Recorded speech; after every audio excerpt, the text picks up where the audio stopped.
জয় হরিচাঁদ, জয় কৃপা, জয় গুরুচাঁদ, হরে কৃষ্ণ হরি বল। উপস্থিত আমার হরিভক্ত এবং কৃষ্ণ ভক্ত বাবা ও মায়েদের চরণে প্রথমে জানাই প্রণাম।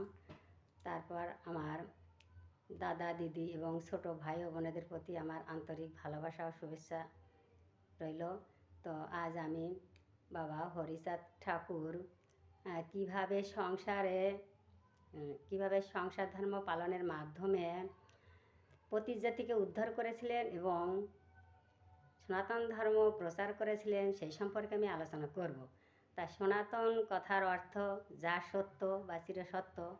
তাই তো আমার বাবা হরিচাঁদ ঠাকুর যখন এই ধরাধামে অবতীর্ণ হলেন প্রায় 200 বছর আগের কথা, তো তখন এই সমাজের অর্থনৈতিক, সামাজিক, তারপরে শিক্ষা দীক্ষায়, ধর্ম সব দিক দিয়ে পিছিয়ে ছিল। তাই এই পিছিয়ে যাওয়া বা পতি জাতিকে উদ্ধার করার জন্যই কিন্তু আমার হরিচাঁদের আবির্ভাব। তো আমার হরিচাঁদ এটা প্রথমেই বুঝতে পেরেছিলেন যে অর্থনৈতিক উন্নতির প্রধান কারণ হচ্ছে চাষবাস বা কৃষিকাজ। তা এই কৃষিকাজ যদি ভালোভাবে না করা হয় তা দেশের অবনতি অবশ্যই ঘটবে। বা তাই তিনি কি করেছিলেন জানেন, এই অনাবাদি পতির জমি, তাই তিনি বিশ্বনাথকে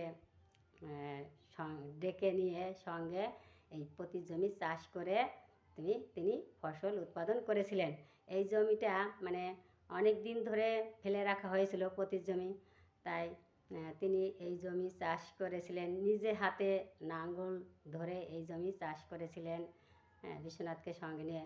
কিন্তু লোকে অনেকে বলেছিলেন যে হরিচাঁদ, তোমার বৃথা পরিশ্রম হবে, তুমি শুধু বৃথা পরিশ্রম করছো, এই জমিতে ফসল উৎপন্ন হবে না। কিন্তু আপনি আশ্রয় ধর্ম আমার হরিচাঁদ দেখিয়ে গিয়েছিলেন যে অনাবাদি জমি, পতির জমি চাষ করলে ফসল উৎপাদন হয়। তাই তিনি এটা প্রত্যেককে জানিয়ে গেছিলেন। এটা এবং উন্নত পরিকল্পনার মাধ্যমে চাষবাস করলে ফসল উৎপাদন হয়, এটা তিনি দেখিয়ে গিয়েছিলেন। আর শিক্ষা, তখন এই সমাজে শিক্ষা দীক্ষায়, কাজে কর্মে, ধর্মে সব দিক দিয়ে পিছিয়ে ছিল সমাজ। তাই আমার হরিচাঁদ এই নিচু জাতিকে তথা নারী জাতির শিক্ষার জন্য ব্যবস্থা করেছিলেন। প্রথমে ওরাকান্দি একটা প্রাথমিক বিদ্যালয় স্থাপন করেছিলেন। আর এই শিক্ষার ব্যাপারে বাবা গুরুচাঁদ ঠাকুরের অবদান সবথেকে বেশি। তো আমি গুরুচাঁদের শিক্ষা বিস্তারের ব্যাপারে আমি পরে আলোচনা করব। তো আমি এখন কিভাবে সংসার ধর্ম পালনের মাধ্যমে বাবা হরিচাঁদ ঠাকুর সনাতন ধর্ম প্রচার করেছিলেন সেই সম্পর্কে আমি আলোচনা করব। তো এখানে কবি রসরাজের হরিলীলামৃত থেকে আমি এটা বলছি, শ্রী আবির্ভাব খণ্ড থেকে আমি কিছু অংশ পাঠ করে শোনাচ্ছি যে কিভাবে সনাতন ধর্ম প্রচার করেছিলেন। একটু পাঠ করে শোনাচ্ছি, আপনারা একটু মনোযোগ সহকারে শুনবেন, তাহলে বুঝতে পারবেন যে আমার হরিচাঁদ যে কত সুন্দর বাণীগুলো লিখে গেছেন এই পতি জাতিকে উদ্ধার করার জন্য সংসার ধর্ম পালন করার মাধ্যমে। বলছে দেখো, নিচুকলু ভক্ত গুণে করিল পবিত্র, এ লীলায় হইল প্রভু যশমন্ত পুত্র। এই যে প্রভু, এখানে এই প্রভুর কথা বলা হয়েছে যে গৌরাঙ্গ মহাপ্রভু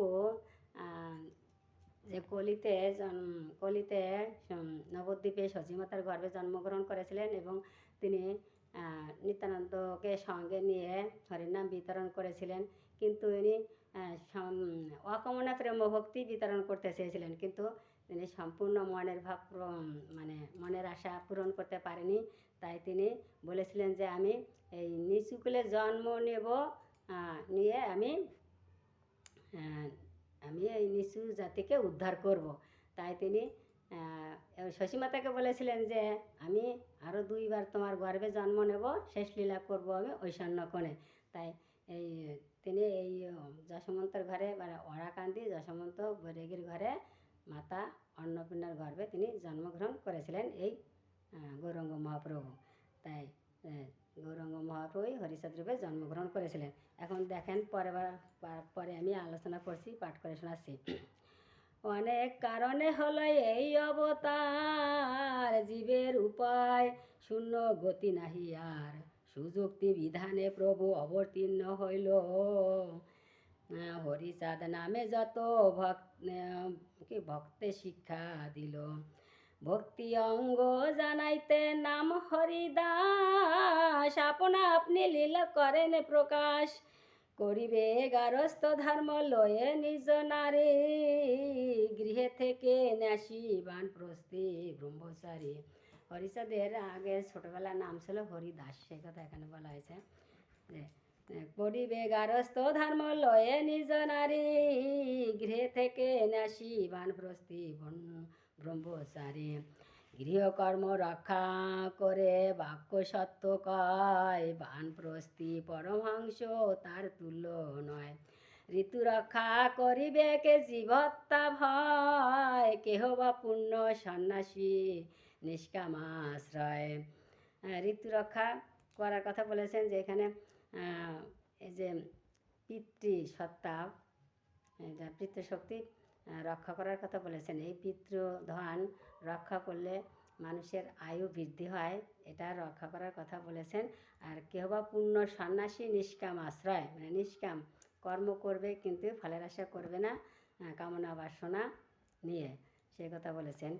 পরনারে মাতৃতুল্য মিথ্যা নাহি কবে, পর দুঃখে দুঃখী সদা সচ্চরিত্র রবে, দীক্ষা নাহি করিবে না তীর্থ পর্যটন, মুক্তি স্পৃহা শূন্য নাই সাধন ভজন, যত যত তীর্থ আছে অবনি ভিতরে, সত্যবাক্য সম কক্ষ ইহাতে না পারে। যত যত তীর্থ আছে এই ধরাধামে, কিন্তু সত্যবাক্যই সব থেকে উপরে, তাই বলছে সত্যবাক্যই শ্রেষ্ঠ ধর্ম। দেহের ইন্দ্রিয় বশে না হয়েছে যার, তীর্থে গেলে ফল প্রাপ্তি না হইবে তার, দেহের ইন্দ্র বশ করেছে যে জন, তার দর্শনে সব তীর্থ দর্শন। এখানে কি বলেছে, যে দেহের ইন্দ্রিয় যার বশ না হয়েছে, তাহার তীর্থে গেলে কোনো ফল লাভ হবে না।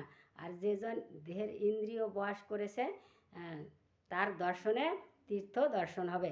এই ইন্দ্রিয়গুলি বলতে কি কি বোঝানো হয়েছে? ইন্দ্রিয় মানে আমাদের পঞ্চ ইন্দ্রিয়, যেমন চক্ষু, কর্ণ, নাসিকা, ত্বক, এগুলো। আর বাক আর কর্মেন্দ্রিয় হচ্ছে বাক, পানি, পায়ু, পাদস্থ, উপস্থ, এই 10টা, এবং মন একটা কিন্তু ইন্দ্র। এই ইন্দ্রিয়গুলো যে দমন করতে পেরেছে, সে পরম শ্রেষ্ঠ সাধু বা শ্রেষ্ঠ ব্যক্তি বা মহান ব্যক্তি, তার দর্শনে কিন্তু সব তীর্থ দর্শন হয়ে যায়, সেই কথা এখানে বলা হয়েছে। গৃহেতে থাকিয়ে যার ভাব উদয় হয়, সেই যে পরম সাধু জানিবে নিশ্চয়। আর গৃহে বসে যার ভাব উদয় হয়, সেই পরম সাধু জানিবে নিশ্চয়, কথা বলেছেন। হাতে কাম মুখে নাম ভক্তি বলছে কি, গৃহধর্ম গৃহকর্ম করিবে সফল, হাতে কাম মুখে নাম ভক্তি প্রবল। বলছে গৃহে ধর্ম আর গৃহকর্ম এটাই সফল পাবে, আর হাতে কাজ মুখে নাম ভক্তি প্রবল, মানে ভক্তিভাবে ভগবানের বা হরির নাম করলেই ঈশ্বরকে লাভ করা যাবে। কিসের রসিক ধর্ম কিসের বায়ুল, ধর্ম যদি নৈষ্টিকিতে অটল আয়ুল, কিবা শূদ্র কিবা নাসী কিবা যোগী হয়, যে জানে আত্মতত্ত্ব সেই শ্রেষ্ঠ হয়। এখানে কি বলছে, যে কিবা শূদ্র কিবা নাসী কিবা যোগী হয়, যেই জানে আত্মতত্ত্ব সেই শ্রেষ্ঠ হয়।